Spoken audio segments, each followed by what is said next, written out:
One of my subscribers and followers on Twitter, I'm gonna just use their initials JAW because I don't want to put their full name out here because I think their username is their actual government name, but they know exactly who they are, and when they see this, they'll recognize the story. They sent me this story right here, and it kind of threw me off a little bit because I didn't know what the hell I was about to read, just based on the part where they were talking about puberty blockers. And I'm sitting there saying to myself, that's a thing? And then I think to myself, what is a puberty blocker? And then I said, it's probably it's all in the word, it's all in the text. So I went and looked up what puberty blockers were, and basically it's like a hormonal pill, some kind of a medication. I don't know if you have to take it, if it's like, I don't know if it's a pill or if it's an injection. I'm not sure exactly what it is. But basically what a puberty blocker is something that a child could take before they hit puberty, which is usually around the ages of, I guess you can say 12, 13, or 11 to 12. But see, nowadays it's kind of hard to tell because with the stuff that they put in this food, some hit puberty a little bit faster than others, especially when we were kids growing up. I think we was probably one of them last few kids that hit puberty at the right time. And some hit puberty a little bit later. But anyway, it's something that they take before they hit puberty that lets them bypass the puberty stage for good. So say that a child is supposed to hit puberty at 12, they'll never hit it. They'll never hit puberty. And ironically, when I typed in puberty blockers on Google to get more insight about what it was, images instantly came up and websites instantly came up relating to the academy. So I said, oh, so puberty blockers is usually for those in the academy, specifically those who are in Hall T. So basically, if a child is growing up and one day they felt like saying, I don't feel like I'm born as this, say if it's a boy, and they say, I feel like I'm more like a girl, they can take those puberty blockers. It'll bypass the puberty stage for them as a boy would usually go through, and then it'll make them feel more like a woman. Same thing with a female. Born a female, if she wants to feel more like a boy, then she will take the puberty blocker and it'll have her making her feel more like a boy. It's crazy how all of this happens. But I'm going to go ahead and read this story right here. Now, I want you to point out that this person right here in the picture, their name is Kiara Bell. Now, I don't think that they were biologically born a female. And what gave it away is if you look at the neck area, I think I see an Adam's apple right there. I think that's an Adam's apple. So I want to say that this person was born biologically a male, took a puberty blocker most likely, and this is what happens. They're making it more easier now to get them when they're younger. They're like, well, we figured that they can't go under the knife under a certain age, so let's give them these puberty blockers while they're young, and we can ease the process along. So when they do get old enough and choose to possibly want to go under the knife, it'll be a very easy transition, quote unquote. But it says children can only have puberty blockers if they understand they're irreversible. So when they take this puberty blocker, which looks to me like it's completely legal for them to do. Of course, I'm sure their parents are going to have to give consent. But nowadays, they give kids so much freedom to do whatever the hell they want. They probably don't even need a parental consent. But basically, they're saying if they take this, it's no going back. It's not irreversible. It's not like if a guy wants to get a vasectomy and he can reverse it, or if a woman gets her tube size and she decides to get them untied and get pregnant, it's no going back. Once this process starts, it cannot be stopped. So it's like you got to be sure that this is what you want to do.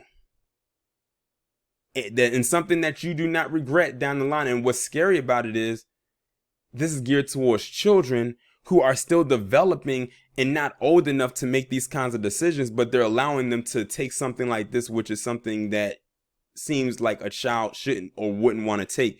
But like I said, we live in 2020. Weirder and stranger things are continuing to happen, and to be honest, I don't even think this is going to be even remotely close to the end. But this is, I guess it's not for me to understand. But let's get into this article.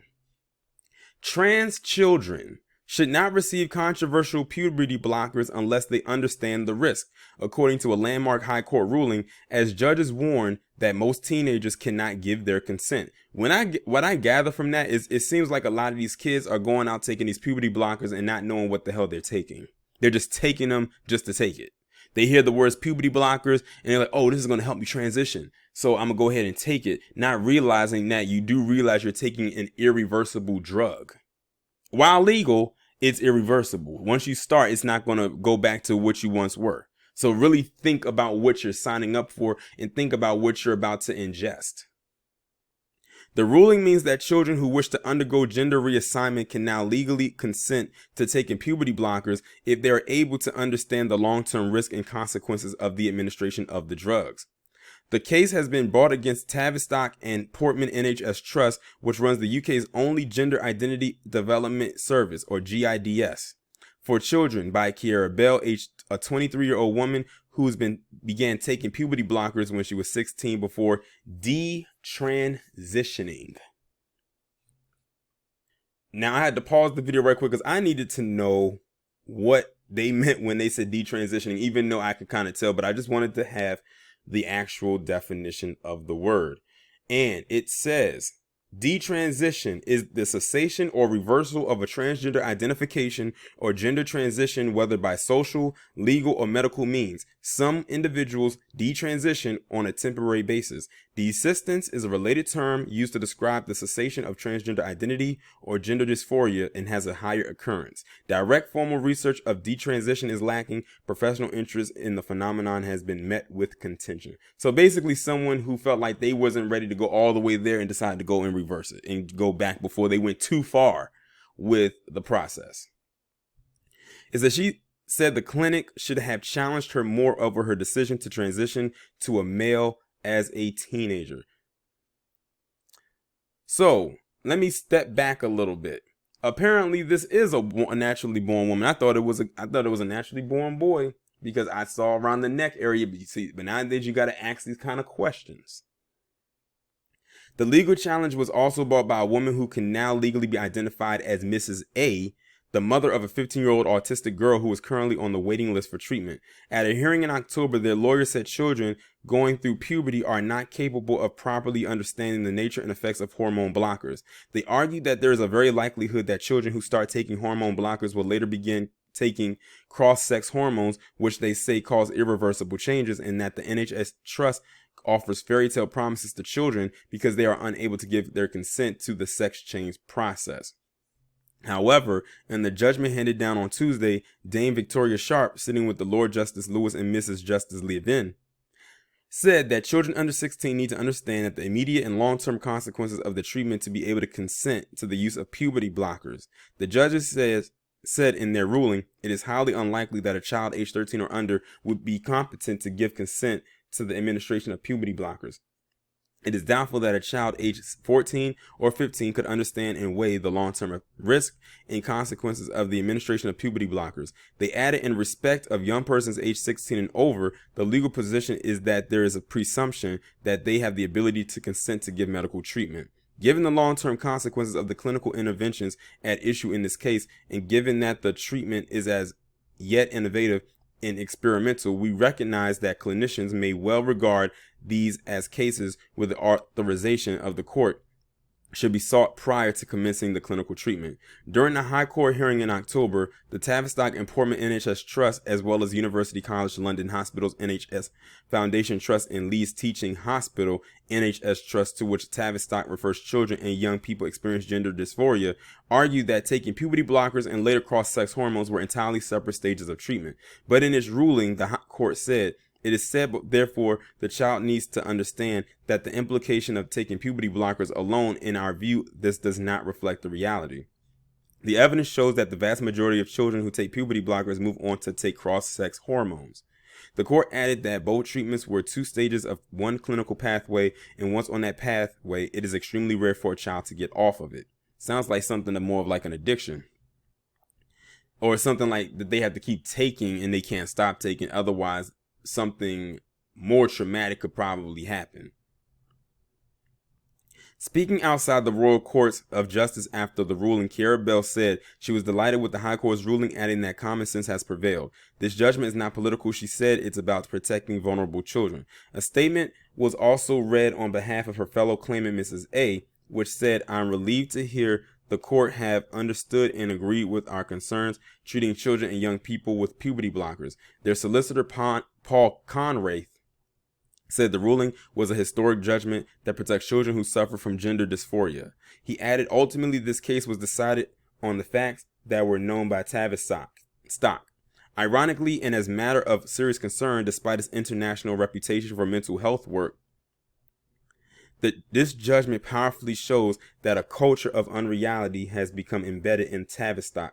This may have led to hundreds of children receiving this experimental treatment without their properly informed consent. So this, like, they're just basically giving out something that they know these kids are going to just jump up and sign up for because it sounds good, or it sounds like something that they want to take without reading, because they know a lot of them ain't going to read the fine print.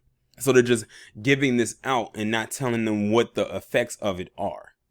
And then if they decide to want to say get off of it or stop it, then they're stuck, which is not a good thing for a company like that to do, especially when it comes to children. But we live in a world where people take advantage of people every single day, no matter what they're being taken advantage of, even down to the most simplest thing. In response, a spokesperson for the Tavistock and Portman NHS Foundation Trust said the trust is disappointed by today's judgment, and we understand that the outcome is likely to cause anxiety for patients and their families. Our first duty is to our patients, particularly those currently receiving hormone-blocking treatment, and we are working with our partners, University College London Hospitals NHS Foundation Trust and Leeds Teaching Hospitals NHS Trust, to provide support for patients concerned about the impact on their care. The trust is seeking permission to appeal to the judgment. In the meantime, confirms its ongoing support for the review commissioned by the NHS England, being led by Dr. Hilary Cass. We will update our statement once we know the outcome of today's further proceedings. Louis Asquith, the trans children's charity Mermaids, said the ruling was a devastating blow for trans young people across the country.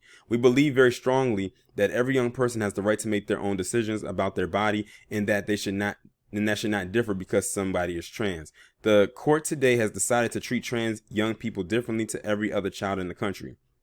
I believe that we're entering a new era of discrimination. Frankly, we see day in and day out at Mermaids the positive impact hormone blockers have on some trans young people. In all honesty, they can save lives. They allow some young people to be able to go outside, engage in society, go to school, and we're now in a position whereby those young people are not necessarily going to be able to access it. We're entering a new era of experimentation, that experiment being what happens to trans young people who need hormone blockers who cannot get them. This is an issue that Hall T has to deal with. The Academy, particularly that subset right there. It's like on one hand you have them trying to inform them what this drug can do to children. Then on the other hand, you have people who know what this can do, but they're trying to bypass it all for the sake of making money. It's a very interesting web that's being woven with this situation right here. And like I said, I can't even try to even remotely try to understand what the hell is going on, because like I said, this is my first time hearing about what a puberty blocker is. Today is December 1st, 2020 of me reading this article, and ironically the article got posted today as well. But yeah, there's a lot of stuff going on, like I said, in this world. And this is over in England. This is across the pond. This is not here. Don't think it's not happening here though. It possibly is, but it might be under a different name. But this explains so much why, if you've noticed how a lot of children act a certain way, sometimes they don't even have to put it in the drug. It's sometimes, like I said, is in the food that they consume. A lot of the times, but because no one's going to question the food a lot of the times. You're just going to go out there, you're just going to go and buy it. But this is very an interesting read nonetheless. But I am curious to know, what are y'all takes about this whole situation? Did y'all know what a puberty blocker was before I even brought this to your attention? Because like I said, this is my first time hearing about it. It was brand new to me. But anyway, Y'all let me know what y'all think about this down in the comments. Like, share, subscribe, and I'll talk to you in the next one.